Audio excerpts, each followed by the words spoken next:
Hey and welcome to this tutorial. Today we are going to cover the Orient Mesh to Edge Vert tool. It is one of Maya's bonus tools which you can install easily following the tutorial I have linked in the description. If you would like to follow along, the Maya files are available through becoming a Patreon. Not only does this give you some cool perks, but it also helps the channel out too.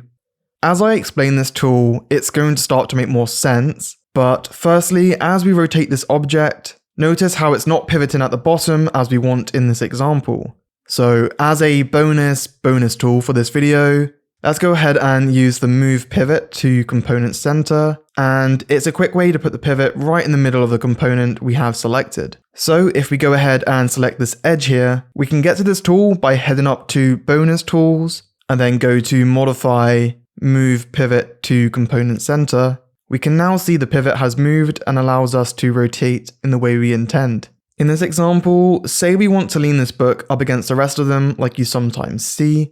We could manually rotate it like so, but this can be fiddly to make it so it doesn't penetrate, as we don't always have the fine control we need to get it placed exactly how we want. That is when this tool comes in handy.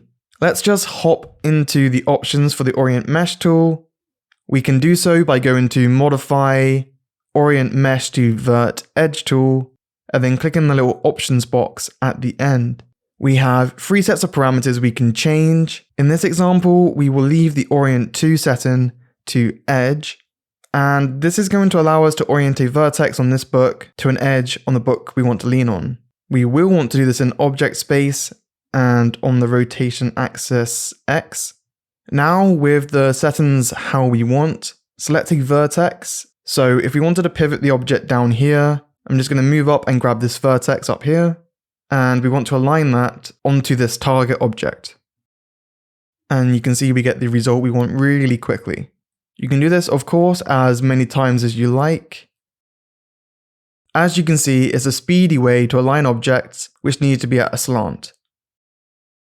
Be sure to join the Discord server to chat with a great community of fellow modelers, and check out my Patreon for access to the members only chat and a whole bunch of assets and tools. Well, thanks for watching. I hope you found this tutorial helpful. If you did, hit the like and subscribe buttons, come chat with me on the Discord, and I'll see you in the next video.